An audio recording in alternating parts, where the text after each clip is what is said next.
जंगलवाडीला त्या पारायणाचा उद्या तिथे शुभारंभ आहे यासाठी मी तिथं गेलो होतो. ग्रामस्थांनी तिथे मंडप घालण्याची योजना मागून त्यांची चर्चा केली.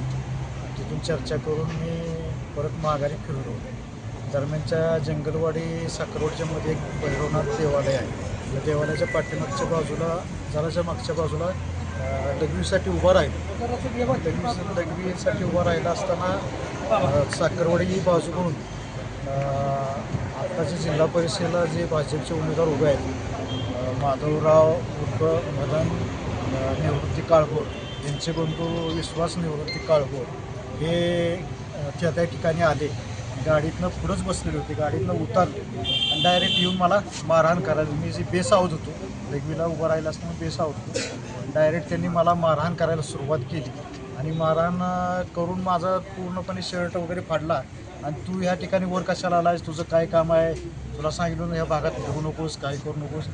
पण माझं त्या देवाच्या दर्शनासाठी आणि त्या पारायणाच्या ह्याच्या योजनेसाठी मी तिथे गेलेलो होतो. आणि त्याचा परवा 2-3 दिवसापूर्वीसुद्धा त्यानं एक मला दमबाजी केली होती की तुम्ही ह्यात पडू नका, पडला तर भागात जाईल अशा दृष्टीनं त्यानं मला, मी ते काय लक्ष दिलं नाही.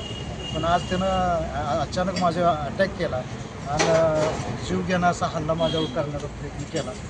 त्यातनं स्वतःचा शर्ट फाडला आणि स्वतः म्हणला सर मी पोलीस स्टेशनला आता दोघं पण अडकायचं, आता मी पण पोलीस स्टेशनला कंप्लीट होतो. स्वतःचे शर्टाची तिरगाण्या केल्या.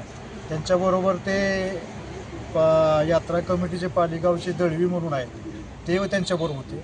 दुसरे एक ग्रस्त होते, दुसरे ते त्यांचे चिरंजीव डॉक्टर आहेत ते एक त्यांच्याबरोबर होते. असे सर्वजण ती लोक तिथं माझ्यावर अचानक हल्ला केला आणि हल्ला करून तिथून ते खाली आली. आम्ही पहिल्यांदा पोलीस स्टेशनला जातो, तुझ्याकडे बघतो आणि दोघं पण हात आडतो असा हा जीव घेणा माझ्यावर प्राणघातक हल्ला करण्याचा प्रयत्न केला.